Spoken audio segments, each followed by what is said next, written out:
where are you beaming in from? What calls you here? If there's something really specific that you're looking for, I will help shape our class. Who's in the room today? Hi, my name's Anda. I'm from South Beach, Oregon, from the Oregon coast. Um, Words have always told stories for me, so I'm interested. Great, great. Yes, Ray,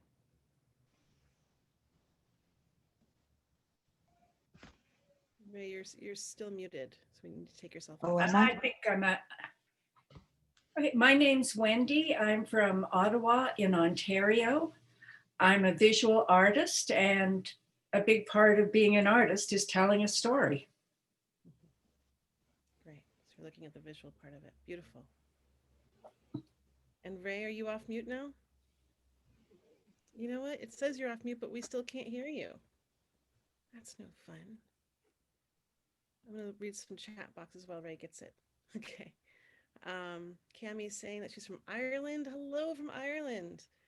And Kimmy is working on songwriting and creative writing to do better at my storytelling. Beautiful. Christine's beaming in from Seattle and just bringing her spirit. Hello, Kim from Coburg, Ontario, and Nancy from Beach Park, Illinois. Welcome, welcome everybody. Okay, Amy, were you raising your hand to share something? Yes. You know what? I I'm can't hear an you, Ray. interpretive There we go. naturalist and I love to write poetry and I want to write to share nature better with people to inspire them to come out and just look more and experience nature better. Great, beautiful. So really working with a story as a way to connect people to the natural world, and it sounds like helping them really Right. see it in more ways. Great. Um, welcome, Nancy. So I invite you to take a moment, and there are 32 of us here right now. Take a moment to look around the room. Really see who are these people who are going on this adventure with you today. And as you start to look around the room, so right, like placing yourself on video, start noticing what are you noticing? So we're instantly beginning to be accountable for our own lens. We have our own lens. There's nothing wrong with it. And that lens comes from all different kinds of places and ways. And so just noticing, what stories are you making up about people already based on our little being able to peek through the lens into their home? Just notice, what does it feel like to be seen? Are you open to allowing yourself to be seen? And start really doing the good hard work of just noticing any judgments that might be coming up. Are you judging people? There's all kinds of research that says we actually start to judge people the second we start to see them based on our genetics, how they respond to their genetics. It's kind of fascinating things. And so, as storytellers, we have this extraordinary capacity to be the ones that notice and see how we see. And so, just being able to start with this is my lens and being able to own this as your lens, not as right or wrong, better or worse, you know, just as the lens that you're looking through today and all the life experiences that you have had have shaped and formed the lens that you're looking through. And now just notice is your are you is there a pedestal between you and the humans that you're looking at? Is there a better than, less than story? Is there a story that gets in the way of you seeing all beings of having equal value? It's subtle, right? This comparing mind. Just start to notice, is it coming in from, are you seeing someone as if they're above you based on what you see and experience of them? Or are they below you? Just noticing. Just noticing. And again, there's no shaming game, there's no right or wrong game. We're in the big work of noticing. And in this moment, I'm going to invite you to close your eyes and allow yourself to roll back your shoulders. And do this a couple times, just rolling back your shoulders a couple of times. Making space for this, so many of us are crunched over our computers. We're making space for those hearts to open up, right? We talk about stories of open hearts. So let's just start by opening that own heart, making space for the spirit of a story to actually come into our bodies. So we want to make space in our bodies. And allowing your feet to go flat on the floor.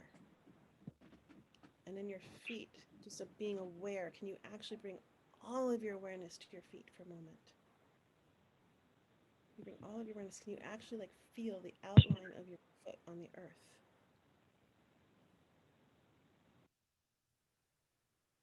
And as you're beginning to do this, starting to notice your breath. Where is your breath living in your body? And just slowly, slowly, slowly start to sip on the air that is so available to you, this free form of nourishment and energy. Just slowly begin to sip on it and allowing it to come gently into your body and for your body to receive this air, this breath of life. And just noticing, can you bring it all the way down to the bottom of your belly? And can your body, your belly begin to expand a little bit like a balloon as if it has so much air? As you expand, can you expand into your back? And just start to notice how much can you bring in. And as you're ready, begin to slowly exhale. You might want to exhale, bringing your belly button all the way to the back of your spine, squeezing out all the stale air of your day so far, and now making space for that another beautiful, easeful breath as if all of the abundance of life is right there, and all you have to do is open your mouth and receive, and it can't help but flow in.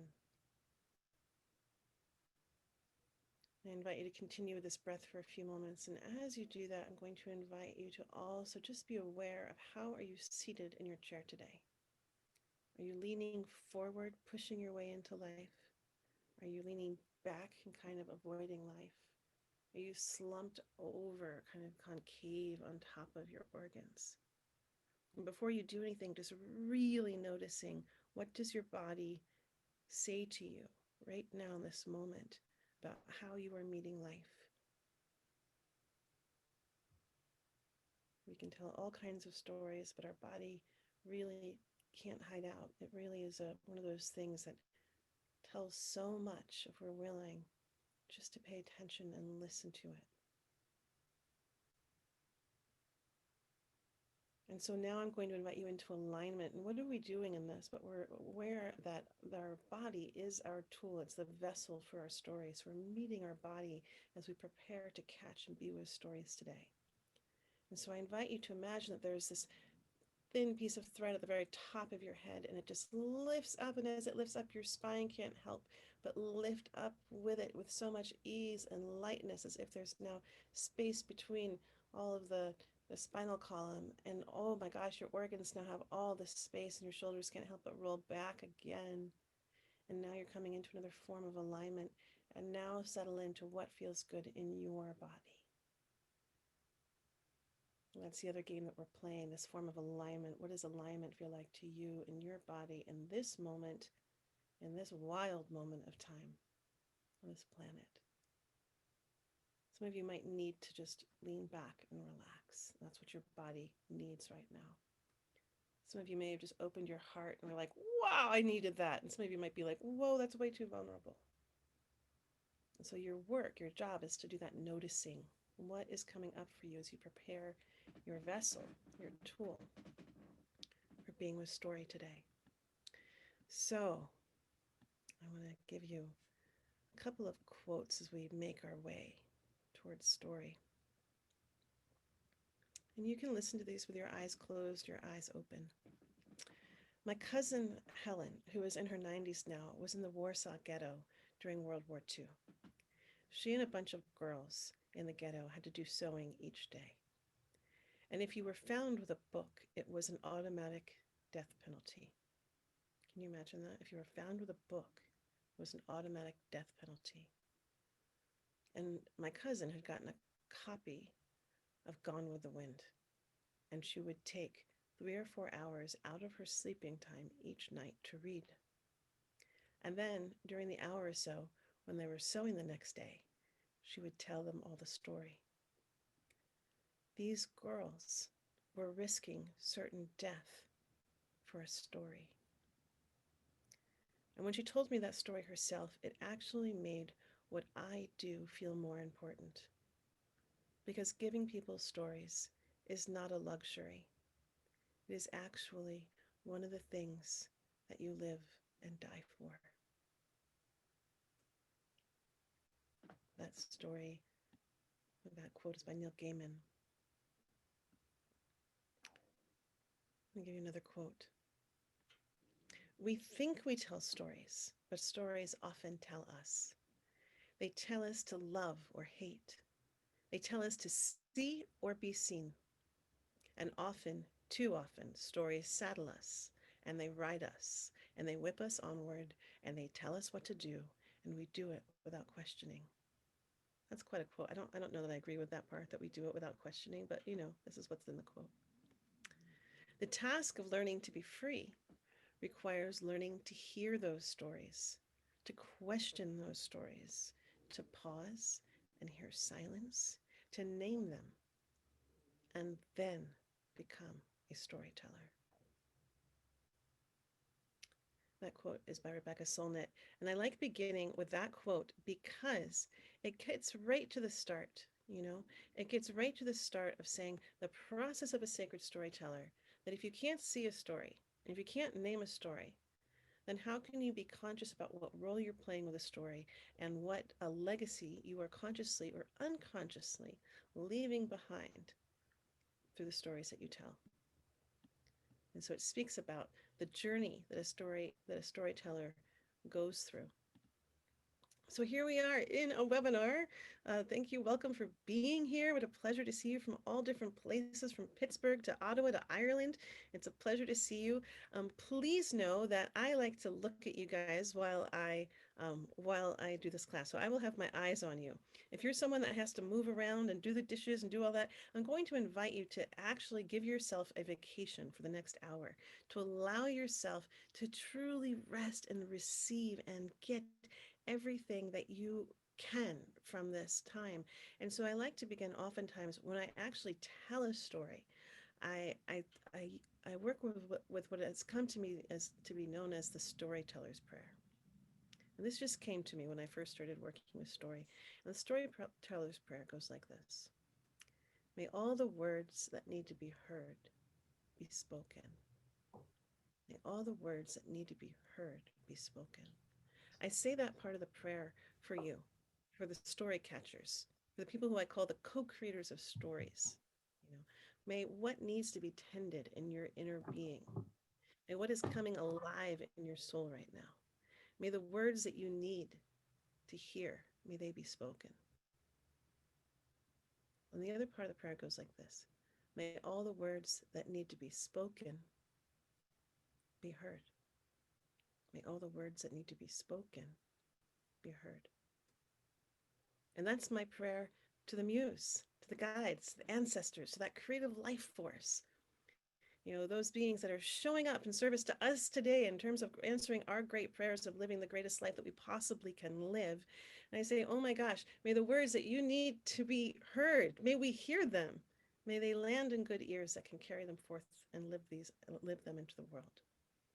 So I start with that kind of intention setting. There's a background conversation and we are all muted. Sounds like someone's on the phone. You know what? I'm not hearing that person on the phone. And other people aren't either. So sounds like, Carmen, you've got the special connection. But yes, I will. Now I can hear it. Hi, I'm right here. It's just that I'm outside. I'm trying to get home, but I didn't want to miss it. So I'm just on ears right now and watching all of you. Love you and thank you so much. Thanks for being here. It's a thing. Mhm. I don't always get to decide, when the class happens according to what's going on in our lives. But right, what I was saying was was if you can be fully present by being still, may you catch everything, and may you really pay attention to what's most alive in you that needs to be spoken to right now. And may that come through this exploration of what is sacred storytelling. Um, and Nita, what I will ask of you is that if you need to move as you are right now, that you turn off your video while you're moving. And here's why. Um, I love to encourage you guys to all look at each other because it's us together that create story. And you might just want to put me on speaker view so all you're doing is looking at me, and that's fine. But I love to be in this expression that we're in this connected. These are the people who you're going on this journey with today. And what happens when there's moving video, this is a fun fact for the storytellers, is that it activates our peripheral vision. And as humans, one of the ways that we evolved was that the ones that had peripheral vision, when the dinosaurs came running after them, they didn't even have to know what was dangerous. They saw it and they fight or flight went into action. All the thinking went in. The reptilian brain takes over, and they ran for it. Right. This is a worthy to pay attention to because even in our films, any kind of film, any kind of moving film, get this, activates that reptilian part of our mind, and we start thinking different ways. I don't know why. I think when people join, somehow they're coming in as not muted. So I'll just keep muting people. And if you guys start hearing interference, just keep putting that on.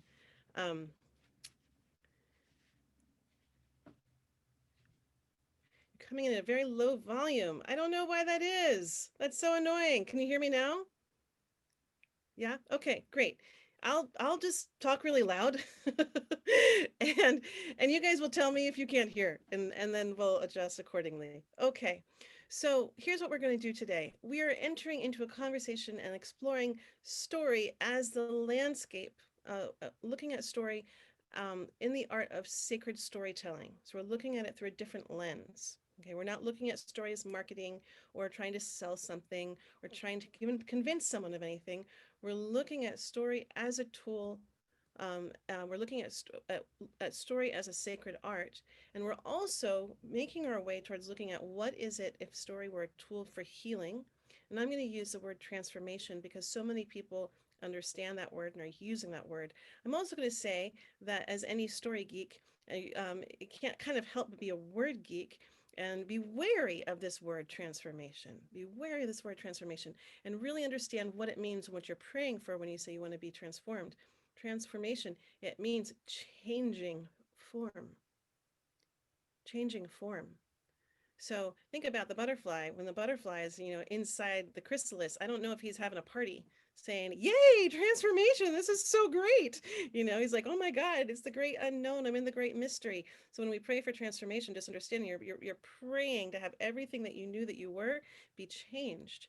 So all of a sudden, I'll also start working with different language. I'll say story, working with story as a tool for healing. Working with story is a tool to expand our awareness or consciousness. And I'll use that word transformation because it's trending and people puts people on the same page. But I always, in responsibility, be very wary of that language. We're going to get into understanding the landscape of storytelling. We're going to talk about what is a story, what is a sacred story. I will ask you guys questions. They're real questions. I love to hear from you. And when that comes, you can just pop up your hand and I'll be seeing you, or you can put your comments um, into the chat box. Are you still having a hard time hearing me? No. Okay, great. Okay. Um, So, a little bit of background about me. I'm just going to talk a little bit. I come honestly into the world of writing and storytelling and story creation. I started out very young. I was very lucky. I had parents that noticed my talent. I ended up studying with masters and professional theater companies from the time I was in high school. I went straight to New York City. I studied with Stanley Meisner at the Neighborhood Playhouse, and I got to enter into the professional world of theater. And I got to study with real masters of the craft, and it was an extraordinary experience. And I got to see that something was really magical in that space. I got to understand that story was a healing tool from the very beginning when it saved my life from very strange, weird circumstances. And I got to escape the everyday world as we know it. I got to understand story as a tool for healing when my best friend in high school committed suicide, and I wrote a play because that's where I knew where to go. That's where my life often was healed, was in story. And that play was put on stage and was produced in a playwriting festival. And I learned the responsibility of storytelling when I understood that what you put out into the world comes back to you. What you put out will come back. And all of a sudden, that story that I had created to alchemize and make sense of my own grief of what seemed so unexplainable, now all of a sudden, I stood at the threshold of being responsible to listen to other people's stories as well. I also knew that something really magical was happening in that space, and I wanted to understand how to like harness it. And I also understood at a very young age that the world of theater was not going to be for me. And so I left it. I ended up working as a wilderness guide for many years. I worked with youth at risk. I got a master's in social work. And somewhere along the way, I also started my own nonprofit called the Performance Initiative, which was all about utilizing the arts for social change. I had this kind of working idea that I really wanted to be a part of saving the planet. And I also had this idea and this understanding that if we couldn't heal ourselves, if we couldn't save ourselves, I put it like this because I don't use this language anymore, but at the time I did. If we can't save ourselves, we can't save the planet. So I got really interested in the interpersonal dynamic of it. That journey led me to San Francisco, working in documentary films and working with Al Gore, where I produced and hosted the Green Channel. And was right there when we were really trying to explain what was happening in the world around climate change. And I was working with this recipe. What was the information I needed to give people to move them to inspiration, to motivation, and to activation? And it was when the internet was there and we could see what people were watching and we got to see all the statistics. And what the statistics showed me was that I was asking the wrong question. It's not what information people need. Fun fact, people can't metabolize information. You know, the ancient understanding of numbers is symbols, one of the oldest languages of humans. You know, humans metabolize, we make sense of the world through stories, not through information, not through facts, through story. And when I got to see that in the belly of the beast of explaining climate change, it liberated me from that world and brought me back to the truth of where I most want to live and where I would dare say where the genius runs through me. And I say that in a humble way because the genius runs through all of us. It's a matter of can we find ourselves living in the channel where the gifts that flow through us can have a place of expression. And that's where my genius flows through, right through the river of sacred storytelling. And I started working with, I went back to that initial question of how do we create social change? How can we harness all that magical energy that happens when story comes alive? And that's what we're going to talk about today, how to bring that energy alive and how to live in the world as conscious creators. So we're conscious of the energy that we bring alive. Um, that's a little bit. Now, let's get to some of the most ancient knowledge in the world about words and stories.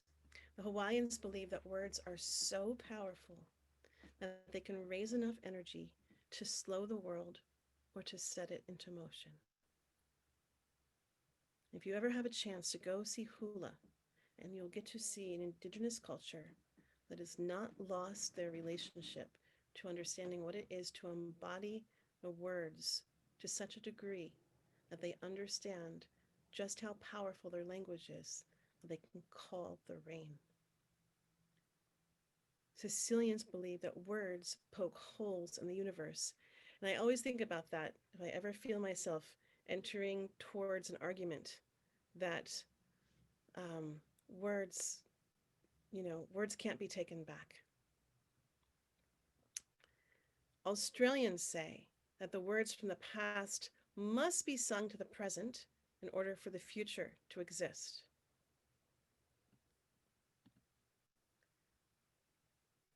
In Japanese, there is a word called kotodama. It means word spirit, and it refers to the original divine spirit of a word. That spirit that forms before the word is even created, when it's just in our thought waves. The significance of Kotodama is that words are alive and they have power to create. And abracadabra is one of the oldest words on the planet. There's even argument about where it comes from, but we know that Aromatic mysticism is where it begins. I create as I speak. I'm going to give you a poem because I just love this poem. It's called Magic Words. It comes from the Inuit.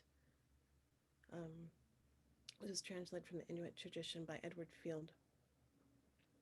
In the very earliest time, when both people and animals lived on Earth, a person could become an animal if he wanted to, and an animal could become a human being.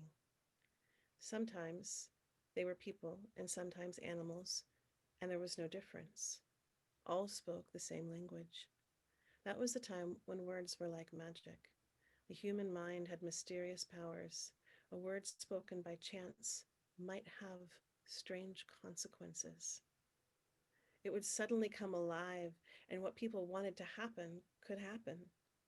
All you had to do was say it. Nobody could explain this. That's the way it was.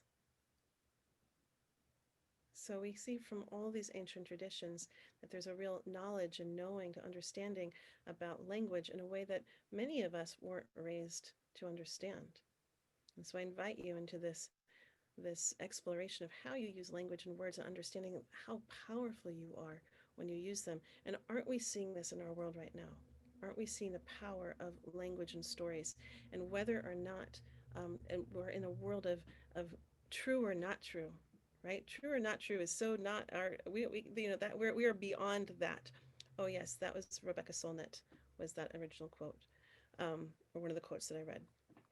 So when you when you think about this, I invite you to always think about what if you spoke, every time you spoke, you understood the power of your language, whether you're speaking truth or not, that your words are powerful. And we'll get to hopefully that understanding of how can you hear truth. Um, so let's dive into this big question of what is a story? What is a story? This is a question for all of us. What is a story? It's the correct pronunciation of Rebecca's last name is Rebecca Solnit. What is a story? Just what comes to mind. Whatever you say will just feed our conversation. So there's no right or wrong. And you can put your hand up or you can put it in the chat box. What is a story?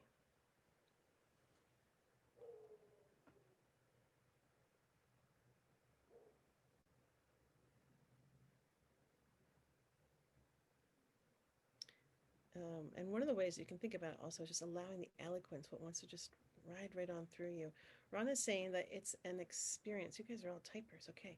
It's an experience being processed, okay. So just talking about the alchemization, you know, that so when we tell a story, we're not just telling the facts and information, right? We're bringing meaning to the experience. That's one way. It's a very Western way of telling a story. And I'll talk a little bit about the distinction between Western modality of storytelling and other modalities. Um, Jiva is saying a thread containing truth that is shared. And what I'm going to go dare to say is a universal shared experience. Okay, truth is such a weird word. Here's a little fun thing. You know, truth, the origin of truth, it's actually a term in carpentry. And it means a straight line from here to there. You know, I will say that it has a universal, what I would call the universal nod. You know, that you can tell me a story and it's not just about you. There's a universality that's in that story that also speaks to me and my experience, even if we haven't walked the same path. I can feel some resonance, some of that. It's a portal, says Christine. Right, I love that. And here I'm going to say something a little controversial. You know, for those of you who like to work with medicines or drugs, whatever you call them, you know, it's like each one of them could be a channel to another dimension, right? There's this great artistry. If you want to see something so bizarre, there's this artist who took all these different drugs and then drew while he was on them. And you can see the different channels, the different dimensions that people go to while traveling on these different medicines or drugs or whatever your language is around that. You know, and now we're in the time where ayahuasca is very popular and people will work with that medicine to travel to their dimension. And what I would say is story itself is a way to travel to another dimension. And when you understand how to work with your creative life force, you don't need other things outside of your body to help you travel and journey to other places, to other, and that story is itself is a portal. Marcella is saying that it's magic, right? It's magic. And here's a fun story. I was working with this beautiful, beautiful, gosh, he played these old instruments. He was from South America. And he said, people in US don't listen in the same way at concerts. And I was like, oh, what's the difference? And he's like, well, people in South America, like where he was from, he's like, well, they really listen when we play. And I was like, oh, how can you tell that they're listening? And he says, there's magic in the room. And how I understand that as a storyteller is that when you are in this shared field of storytelling and story catching, you've actually entered into a world of co-creation, that we are literally co-creating together. And that is where, to me, the magic happens. It's when you are transported together to another place. And the person playing the music and the person playing this, telling the story, they are definitely the leaders into that magic, but it is a wholeheartedly collaborative experience. I think a lot of us, this term capture someone's imagination. Listen to that. They're telling you exactly what they're doing. They're capturing your imagination and forcing you down a certain path of what's showing you what you're going to see, what you're going to imagine. We're going to talk more about the power of storytelling. So listen when someone wants to capture your imagination, because it's just like going on a first date with someone. Often they'll tell you everything you need to know if you're willing to listen. I hope I'm pronouncing your name. Giandi is saying experiences, right? We share our life experiences. And one of the things I love about storytelling, it's part of being a part of the evolutionary process as humans. Here, learn from my experiences, learn from the things where I won, where I did something right, and learn from my biggest challenges so you don't have to repeat them. It's a form of the greatest generosity, I feel like, when we can take those really hard-earned lessons, the things that really sucked, and reshape them into not just a warning story, but a wisdom story where we can help people and guide people through life so that we don't have to keep making the same mistakes over and over again. Alan's talking about it's a testimony to experience. And when I hear the word testimony, I'm also thinking about, what do we know about the truth and reconciliation experiences in South Africa? That there was a process where people came and they shared their stories and they were listened to. And there's a whole process in terms of a healing mechanism of what it is to be in a place where you're telling a story to be listened to be witnessed. It's something else. There's weaving, says Ray. Anda is saying a story is a river of words that leads your mind on a journey. Right. I'm not going to tell you a story that begins with a girl sat down in a chair. That's not a story, right? That's something that happened. A story is going to take you somewhere. Okay. It's a history of the soul. Oh gosh. It's a shared experience. Yes. A story is how we can see and learn from our world. Right. And stories teach us a lesson, says Council Fire Native Cultural Center. I'm not going to mess with that one.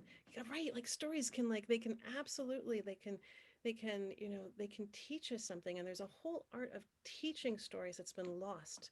I was once at Pioneers Conference in California. You can go online, and if you really want to deepen and expand your conversation around the environment and really be inspired by people who are involved. Pioneers Conference is a beautiful conference. And they had the Indigenous Stories tent, and I went in there, and there was this man speaking, and I wish I got his name because his story has stayed with me. And he was a man who was in his mid-30s, and he was talking about that he had this young 3-year-old boy, and that he realized that he had forgotten how to engage teaching stories.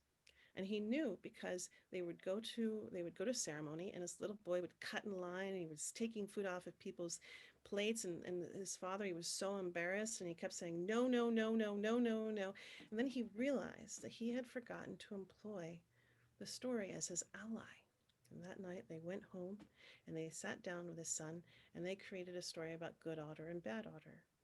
Good otter does these things and bad otter does those things. And then when they were out in the world, he could actually call on that story, almost like a nanny. You know, when his son's doing things, he can say, oh, are you being good honor or bad honor? And I love this example because it changed his relationship with his son right then and there through this simple collaboration. Look, he didn't use a story, the collaboration with a story. I like to be really careful about this word, using a story. A lot of people say they're going to go use a story to go do something. Well, look up the meaning of use. If you follow it down the trail of it goes back to a French language of employment, but even before that, you can find the roots of it in enslavement. Do you really want to enslave a story? Because you think it's going to give you everything that it possibly can? Is it going to give you the gems and the wisdoms and the offering beyond your own life experience, beyond your own consciousness, if you're out to use it? So we're coming into now this beginning to look at stories if it has a life all its own. I can't read all your comments because there's so many, and I want to get us to move into this conversation. Thank you, thank you, thank you. What is a sacred story? Now we're going to start entering into another conversation. Um, are you still having a hard time hearing me? No, okay. Some of you are. Gosh, I don't know what's wrong. So maddening. I'll just yell and then my mother can hear me in the other room. And those of you in headphones, oh gosh, I'm sorry. So sorry about that, Melvine, I hope. Okay, now what is a sacred story? What's the distinction? Oh, wait, hold on. So when we talk about a story, it's everything that we just spoke about. And I'm going to go into a very unpoetic expression of what a story is, and another way of looking at it. And if we understand that humans have always expressed themselves or compared themselves to the latest technology, now we say, okay, let's talk about computers and let's look at that. A story is an operating system. And it's an operating system where we learn our belief systems, where we learn our values, and we learn what is possible. And it's an operating system that carries a frequency. It can carry within it love, connection, hope, courage, or it can carry within it fear, separation, hate, jealousy. So I invite you to start considering the stories that you're running. What are the stories that you're telling yourself about yourself? What are the stories that you are telling about your world?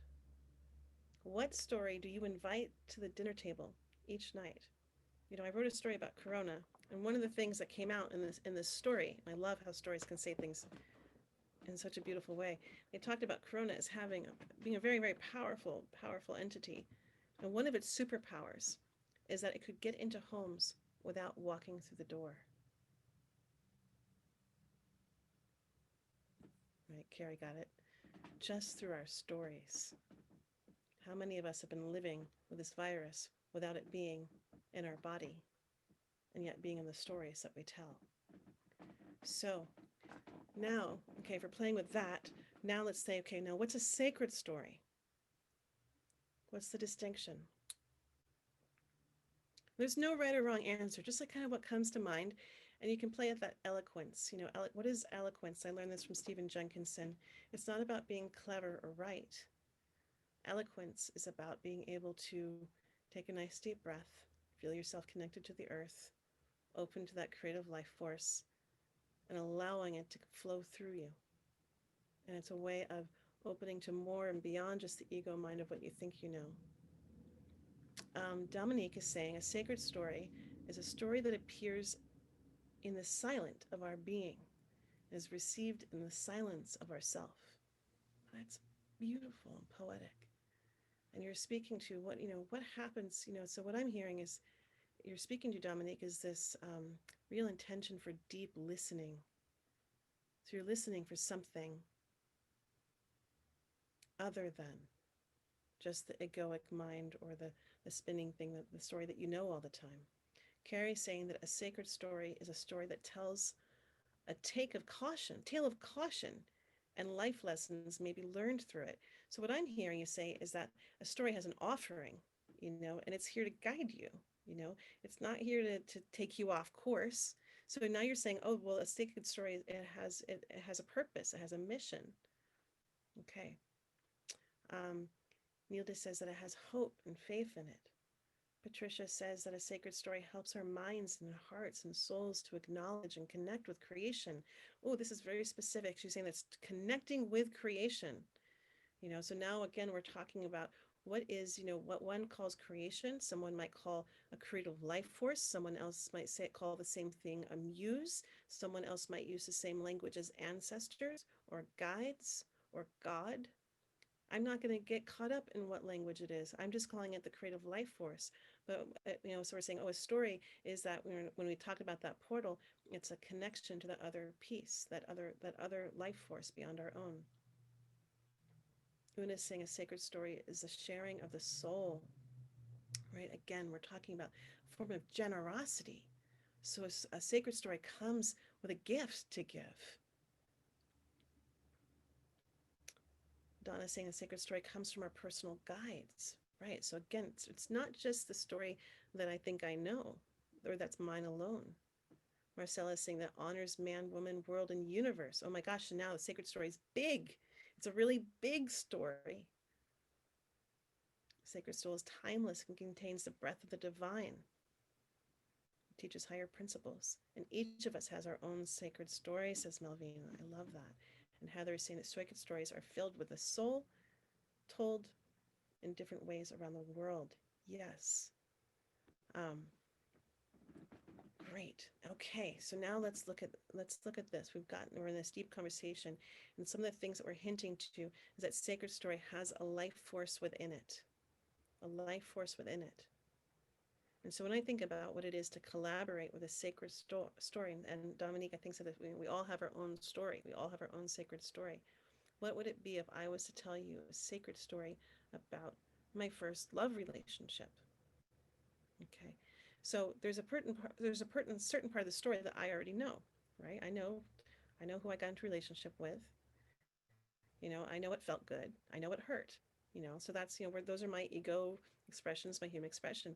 When we start talking about telling it as a sacred story, we've already expressed a sacred story comes in service, and that it's in collaborating with something other than ourselves, and that it's on a mission. It's going to give something, versus a zombie story, which is on the take. Well, I'm going to talk about that in just a minute. So it's coming with a gift. It's coming with that piece that connects us. It's coming in with those universal truths. So a sacred story also stops being just about us or me. The story stops being about me, and it starts being about us. Okay, and meaning that it's about the greater story that we're all in. So I can take that love story, and now I can start looking at it through a universal lens of being an initiation. We all go through initiations. And I start thinking about what can I give through telling this story? Maybe I'll give you the simple, joyful feeling of what it feels like to be in love, so that you can remember that. Maybe it can be some wise words about why it's worthwhile to open yourself to love. Maybe it's going to hold some really wisdom about that a heart broken open is a heart that can love more than the one that isn't. There are all these different things about that expression. So this when we're talking about that, it's when I understand also being in the relationship to a sacred story is that there's a humble process, that even though I know my initial love story, that there's something humble in that listening that Dominique spoke to. I'm listening deeply inside myself, but outside of myself, for that wisdom that might flow through me that I couldn't have possibly expressed if I was in such a tiny story as thinking that it was just my own. So it's this, and what I love about this kind of experience of that humble process of listening for a story, as if that story is on a mission and has a purpose all its own, and it's going to live through you, and you are a storied being, and these stories are running and they're living through you, but you are being changed by your stories, by how you lived them and how you tell them. And so all of a sudden, wisdom can come through you, and guidance can come through you, and generosity can come through you as you stand into this place of standing at the threshold. And I would say, when you stand at the threshold of a sacred storyteller, you are standing and walking on the path of becoming an elder. And we know that elders aren't made by age. Elders are made by intention, and elders are made by those around them. So you can be 16 and stepping onto the path of being an elder when you choose to use your precious voice in this powerful way of being giving, generous. So something on the flip side of a sacred story could be a zombie story. The zombie story is on the take. And I really want to invite you to start looking around and start considering how many zombie stories are after you right now. And if you when you hear a sacred story and you're infused with love and courage and energy, and yes, life is good and there's so many possibilities, and wow, the world is crumbling, but the world is also beginning and starting. One of my favorite stories, I'm just going to tell you about this story rather than get to tell you the whole story, but from Peru, there's a story of the eagle and the condor, and in this story they talk about a 500-year-old cycle. And that cycle, what they talk about is that there were going to be 500 years of suffering and separation. And that there would be, but they also tell that in the suffering, there would be great learning.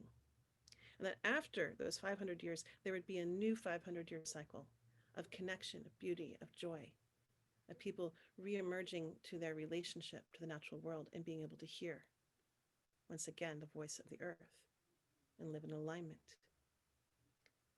And this is a story that tells you about endings and it tells you about beginnings at the same time. And here we are. When you listen to the story, we're literally at the space right there together, the end of a cycle and the beginning of a new cycle. And how can you have that much capacity to hold all those truths happening at once? So when we look at working with the zombie stories, now we're saying, okay, this is not a story that is in service of life. I think that's the other defining piece of a sacred story. This is a story that comes in service of life thriving. A zombie story is a Death Eater. It's coming to eat up life. It's going to spread fear. It's going to make you feel a little dead inside. It's going to show you tons of horrific images of the future without you even having a path to seeing a better vision of the future or yourself in it. That's one of the things I get very suspicious when I start hearing, stories about the future that I can't see myself or don't want to see myself in. And then I wonder, what is that story in service to? And so I invite you to ask yourself that over and over again every time you meet a story. What are you in service to? If you understand that it's an operating system that's here to bring beliefs, values, and possibility, and even the frequency of an energy that you can give your precious life to in terms of repeating, or you can choose not to. And here's the other thing I would share, that there's the greatest illusion, it's the great magic trick, that the storytellers have all the power. I know I started off telling you this, but I'm going to tell you the flip side of it. That while the storytellers definitely hold the power of the language, it is the story catchers that truly hold the power. It's just like the dynamic of any great gift. No gift can be given if there's no one to receive it. And so when we look at this in terms of storytelling, the storytellers will, I always think of it like they're the gardeners. They're spreading their seeds, setting their seeds of possibility, of hope, of beauty, of love, of fear, of whatever stories that they're telling. But you, co-creators, listeners of those stories, carriers, are the garden. And you are the ones who are going to ultimately choose to tend those stories or to put them down. You'll choose which seeds you're going to nourish and nurture and raise, and which ones you will weed out. So I'm not saying put a blind eye. I'm not advocating for fragility and saying, oh no, I don't want to hear that story. It's going to lower my vibration. Don't talk to me about that. It's bringing fear into my way. A storyteller can be like, bring it on. Sure, show me the story. But it's sort of like, the catwalk. Show me the story. I can look and I will choose and pick which one I will take. That's how strong you are and how resilient. So it's important to be able to hear all the stories rather than run from them because you fear one. And I've had that. I will tell you that I have looked on certain news stations and they have very different views and perspectives of the world. And I'll have this kind of moment where I get so scared. I'm like, oh God, I don't even want to see it. And like, I don't think that really serves anybody. I think the courage and resilience of being able to really see all the different stories that are happening in the world so you can truly understand, so we can all truly understand all the different faceted lenses that people are seeing. And this is where I think now more than ever, we need sacred storytellers, and we need people who understand what a story is, so that we can truly be of service and so aware of what we are consciously planting in this world. So, who wants to create a story? Would you like a story recipe after all that talk of sacred stories? You want to touch your own? Let's do it. Okay, so I'm going to give you a story recipe. And a story recipe is, it's like, I don't know how you cook. I'm not a very literal cooker, or chef. It's like you get all the ingredients and then you put it in and then you fiddle with it and you make it good and you make it great and you add some other colors and then you have something delicious. So I want to invite you into this process. Okay, this is I would say a very feminine process of listening to your intuition, listening for that, watching where the life force of your story wants to take you. When I first learned about theater in New York City, studying professionally, they say follow every, oh my gosh, follow every impulse. That's what they said. Follow every impulse. And they were talking about acting, follow your impulse. When I went into spirituality and I started to learn all these different things, I was like, wait, it's the exact same thing. You're just using slightly different language. They're saying follow your intuition, right? What it is it's following your creative life force. You're listening for that that runs through you, and that which that guidance, that muse, that whatever that energy is. So I'm going to give you a recipe, and then I'm going to say, but follow your life force through it, because you are a storied human. You can't help but get from the beginning to the end, and where you go will be a great journey in between. Okay, so first of all, I'm going to give you a recipe for a wisdom story. And a wisdom story is that story that is you got a couple things, you learned a couple things along the way. And right now you might be saying, I don't have a wisdom story. That's great. What I'm going to invite you to do, but we'll find it, is go hunt down a really shitty experience in your life. Excuse my language, but really, that's really it. It sucked. You don't want to go back. Don't worry, we're not going to relive it. That's not the point. Little fun fact is that if you are working with story as a healing tool, they say don't ever spend more than 20 minutes reflecting on an event that was traumatic. 20 minutes you can reflect, but more than that, you can start to head down the rabbit hole and get sucked into the pain of that, So I always recommend if the situation was traumatic, I say just do 20 minutes at a time and then go out, go for a walk, move the energy. That's what we're doing. Also, if you ever get blocked, I don't believe in writer's block. I believe in blocked energy, and we're working with creative life force.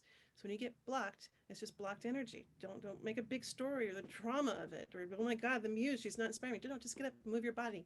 The next thing will come. Just move the energy. So think of that part. You got that thing that really it was a bummer, but you want to make the most of it because it happened after all. And this is your life. This is your experience, and it's made you. It's a part of what's made you who you are. And you want to call it out to have brought out the best parts of you, the parts of you that might never have had an opportunity to show up if you had not gone through this initiation. So step one, what did we just do? We just did a reframe of something and we called it an initiation. Okay, the initiations are something that all ancient cultures had a way of relating to, but in our culture, we've been scrubbed of them. And what do initiations do? But they help us make sense of who we are in the world. They show us our strengths. They show us our weaknesses. And they call out those parts of ourselves, those character building moments. They call out our greatest gifts. They call out these strengths that might never be called out in any other way if life was so easy and all we're doing is eating bonbons on the couch. It's like we get strong by going out and working out, and these initiations work us out. Okay, so now we have a whole new way of looking at it. So when we look at that, the first question is, where did it really begin? Where did your story really begin? And so when we look at this, the archetype of the storyteller is the spider, right? She's the weaver between the worlds. She's the weaver between the dimensions. Storytellers are not literal. We're not telling facts and information. We're making meaning of the life, and we're bringing in that guidance, that beauty. What do we need to survive? What does our soul needs to survive hard, challenging times? Beauty. What does beauty do? It feeds the soul. So our stories, we can tell really hard, painful stories when there's beauty inside of them. Don't think too hard about that. Just allow beauty to be there. You just make the invitation. So when I tell the story of when I was diagnosed with cancer, it didn't start on the day when I walked into the doctor's office. That started when I was 4 years old. When I was 4 years old, I had this beautiful tapestry that was on my wall. It had been woven by a friend of my mother's, and the tapestry was of this woman who was giving flowers out to a bunch of children. And woven on that tapestry, it said, Leah, my name, Leah, give what you have. To others, it may mean more than you dare to think. And I remember being a little kid just learning how to read and reading over and over again, Leah, give what you have. To others, it may mean more than you dare to think. And I never knew what it meant until 30 years later. I was sitting at a doctor's office and he'd handed me this big, thick contract. And in that contract, it said that they were going to cut across my throat and they were going to cut across my larynx, and they very well might lose my voice. And that's when I knew what I had. So that's an example of your story doesn't begin on the day. We're talking about the story of your soul, right? And so when I invite you to say, when does your story really begin? You're not going to sit there and scrunch down your forehead and make your ego figure it out, because this is a sacred story. Allow the muse to inspire you. So allow yourself to be inspired. Take it for a walk. Where does the story really begin? First thing that comes to mind, put it down, even if you don't understand it. Okay, so that is following the impulse. That's trusting your creative life force. The less you understand your inspiration, the better off you are, because that's when you're truly allowing yourself to be danced by the muse and be led by the muse. And that's what I invite you into. Okay, so the next thing is that you want, so you've got, where does the story really begin? You understand that you have an initiation. You want to start looking for, who were your guides? Who are the things that got you through? The unexpected things. Also go through to looking at this as an initiation. So when you look at your life story as an initiation, what was it that you had to give up? Initiations, there's a mystery about initiation. Something, you will not be the same person when you're the other side. And your initiation is not the literal part of what happened, right? Cancer is not the initiation. We all go through different initiations through our different, cancer is the doorway. We all have our own initiations. So really get into what was your specific initiation. And so when I looked at my story, something you don't know about me, but before this age, I had learned the role of how to be a victim. I had learned it very honestly, but I had also mastered it. I could out-victim story anybody in the room. And all of a sudden, there I was being told that I could very well lose my voice. It was as if the doctor was coming at me with this great big purple velvet pillow with this tiara of the queen of victimhood. And he was just like handing it to me. And I knew in that moment that I never, ever, ever wanted to play that role again. And just like that, it was as if this like invisible window just showed up and I hopped through to the other side. And I didn't know what was going to be there, except that I was ready to play a new role in my life. And so when he told me I could very well lose my voice, before I knew it, I started cracking jokes. I said, oh, you just tell that to all the pretty girls, don't you? And all of a sudden, I had my new line. I had a new role. I had a new job. And my job was to make us laugh in every single situation, no matter how much fear, no matter how much terror I had in my body. And that was my job. So again, what do we look at? We're looking at the bigger story of your soul. When I sat down to write that story, it's not like I was like, oh yeah, I had this major change in my life roles. It's like, but in the expression of being open to find the story revealed itself to me. And so may your stories reveal themselves to you. And then you look for the pieces, the unexpected guides.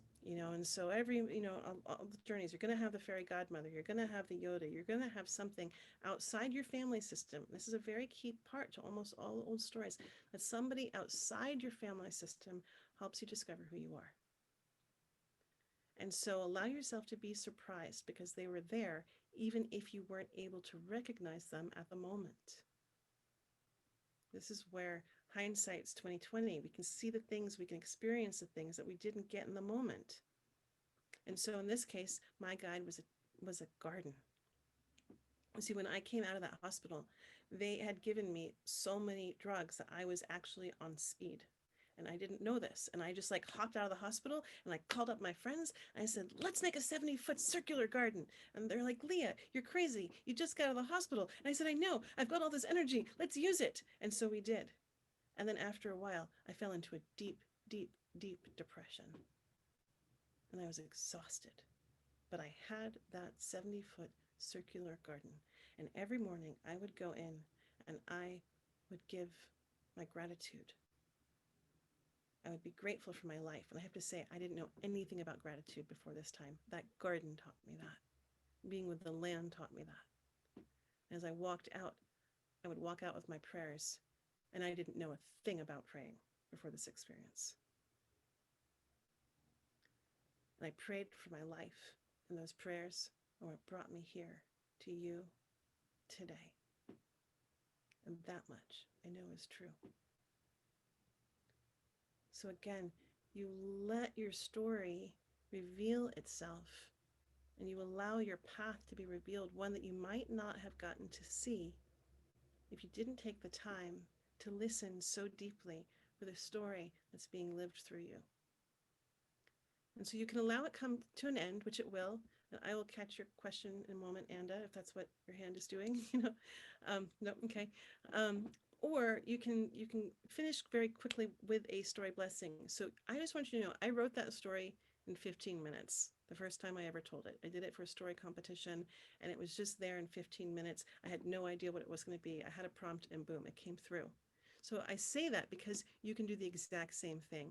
It's about not thinking that you have to know the story. Allow yourself to be inspired. Allow your story to create awe in your own.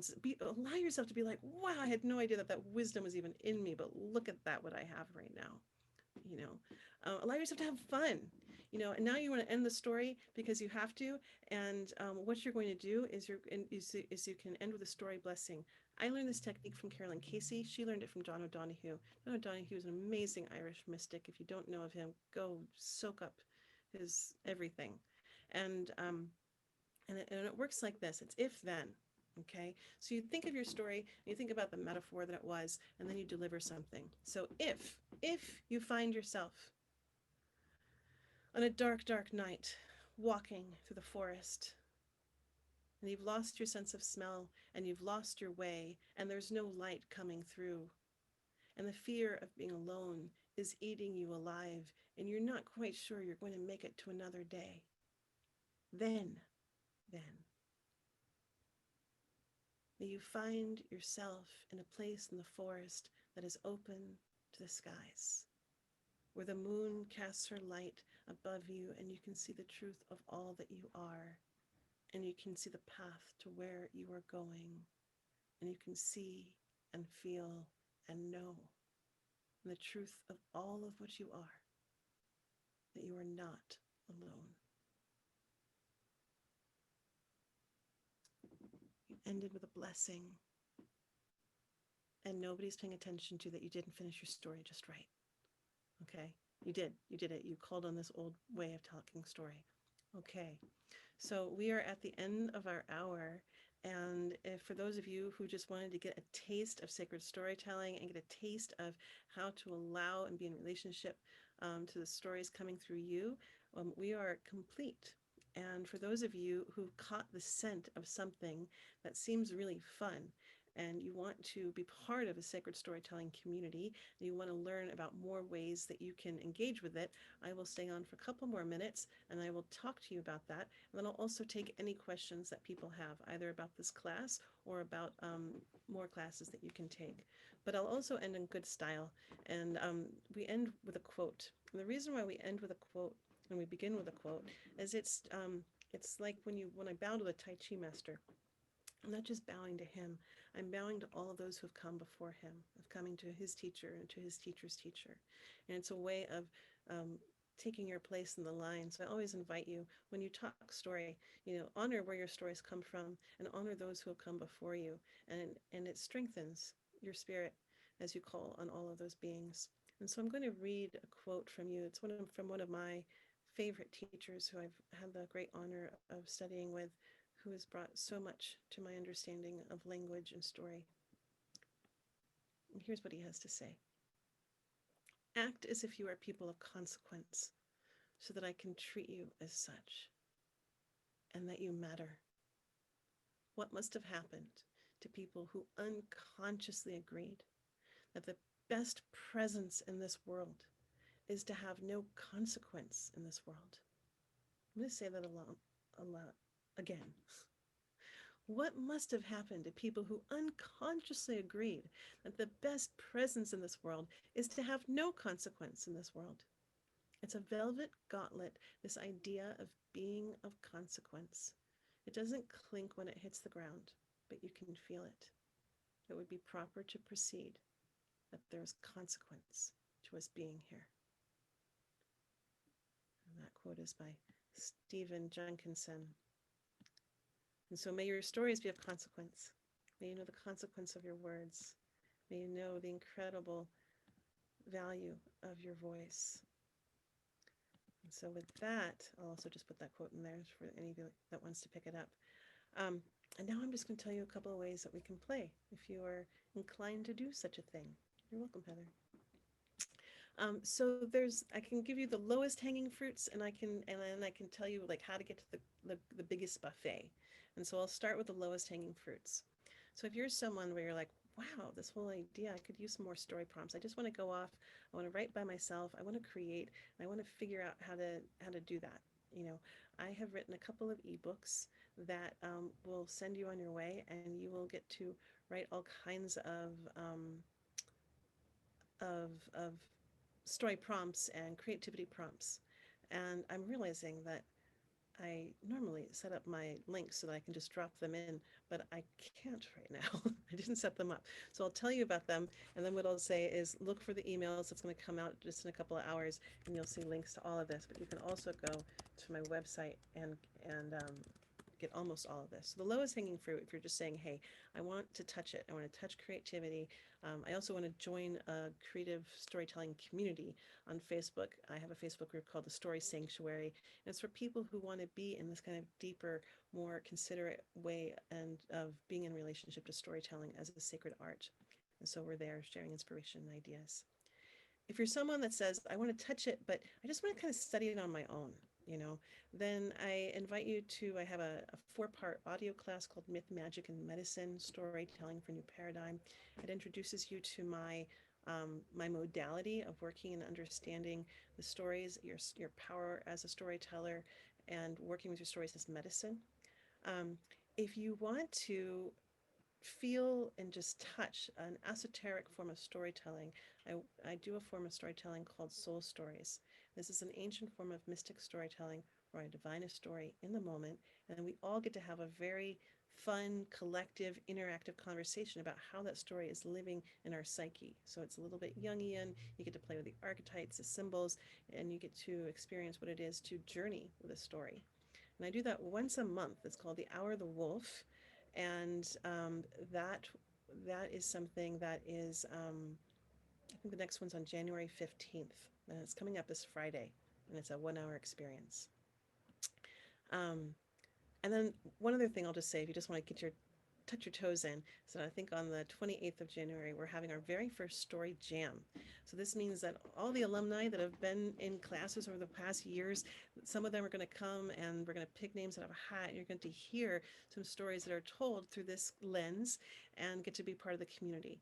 So that's also happening. It's a free event. It should just be really fun. Oh, look, we've got a little dog. Hi, little Muff Muff. So then if you're saying, yeah, that's all great, but I actually want to go to the buffet. I want to go have a nice deep meal. I want to get in there. I want to be part of a really active community. I want to have people who hold me accountable. I want to go from beginning to an end and really go on a whole journey. I have a couple classes coming up. One of them is called Unity. And this is part of a sanctuary series. And so I was teaching many, years online, and I would bring in, I would teach a class, and we'd bring in a big luminary and teach a class and bring in a big luminary. And what I discovered is that people got to skim the surface, but they weren't going deep, and they weren't getting to the blocks and barriers that between them and telling their stories. And it was driving me a little crazy. And so I thought, let's try something different. And so this is why we have this different structure of a class. It's a 6-week class, so it's an intensive. And each class goes through a different chakra. So a class that's coming up in January is it goes to the second chakra. It's where it focuses on, which is where we experience our creative life force, our relationship to relationship itself, sensuality, that's Shakti energy. And so this class is a little bit like Marie Kondo meets sweet braiding sweet grass and storytelling all at once. Okay, so it's a wild plethora of an experience. We do something where we actually use your house as the way to see your physical relationships to where your wild strengths and gifts are as a creator and where your blocks and challenges are. So there's nothing quite like this. So we're going to give you an opportunity to transform a room in your home into a sanctuary. And what do we do in the process of creating sanctuary? We're also getting into that deep relationship is what is it to develop an active practice with the divine, with that creative life force? How do we do that outside of ourselves as well as inside of ourselves? What I'll tell you about this process is that I've worked as a professional creator for over 20 years. And I do it for it's my job, it's my business. But still, it's like I would have some blocks, I would have some barriers that I couldn't get to. And I was able to see things very, very clearly that I'd never been able to see before I physicalized this process outside my body. And I was just like, I don't want to keep this to myself. It's so good. I really want to help other people like break through their stuff, so that you can just get to the pure pleasure of creating and bringing your gifts to the world in whatever way that you want to. So it's again, what we do is part of the class is helping you learn all the skills to create that sanctuary in your home.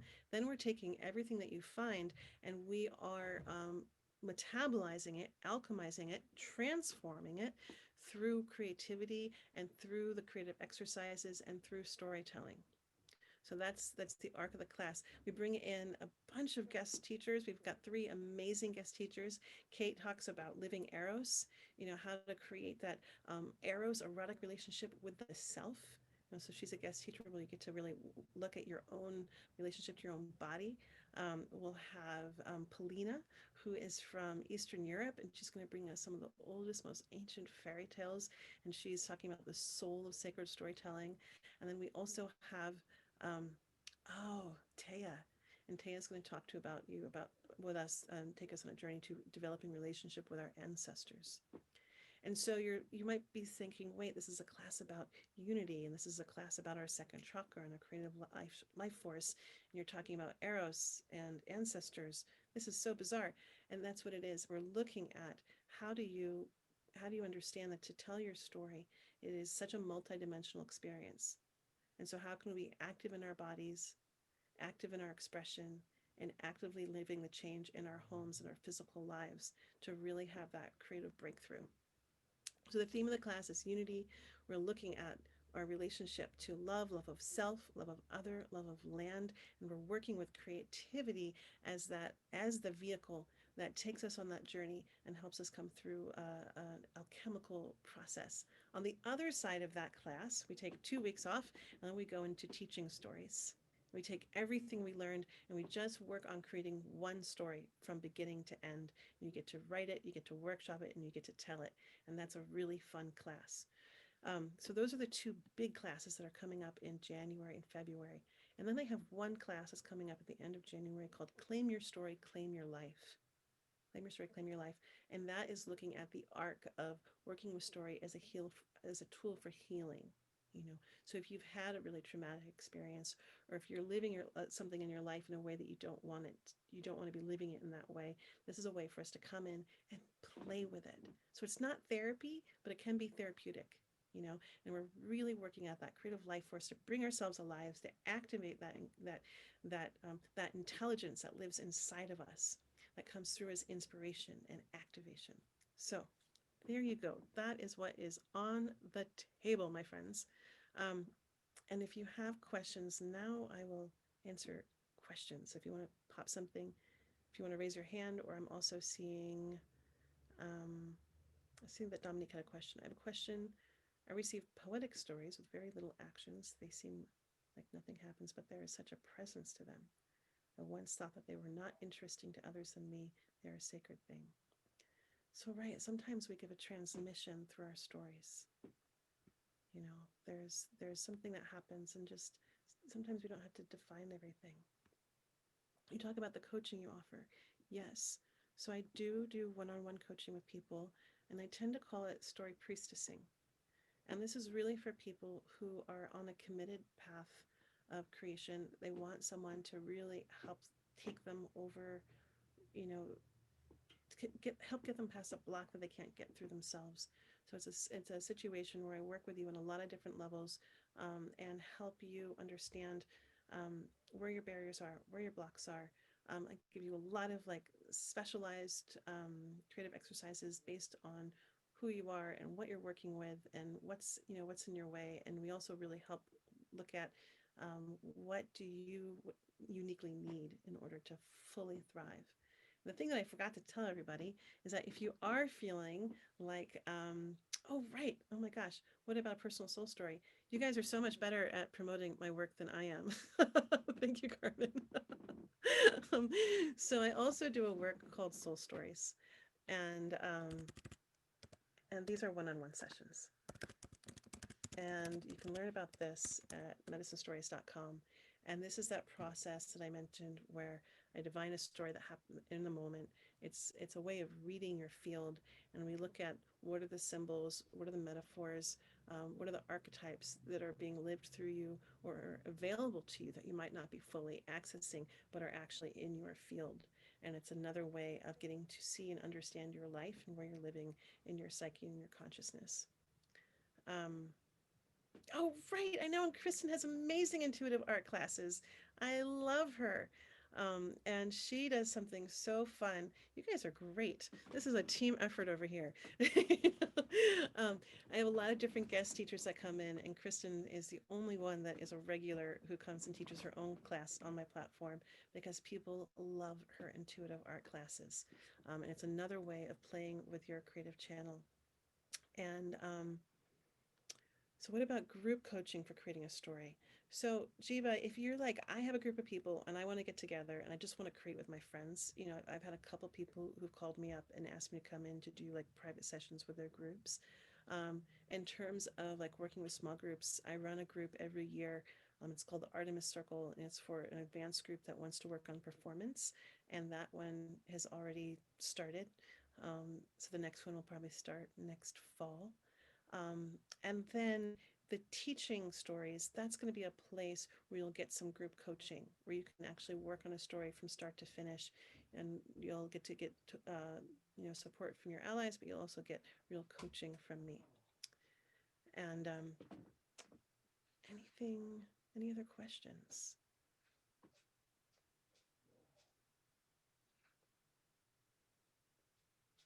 Okay. Well, thank you so much for coming today and being here and sharing your understanding and love of story. You've definitely enriched all of our conversation.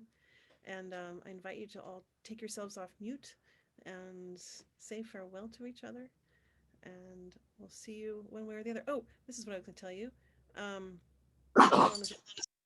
The one-on-one soul story sessions are anywhere between 60 to 90 minutes. I give them 90 minutes, but it just depends on how long it takes you to process them.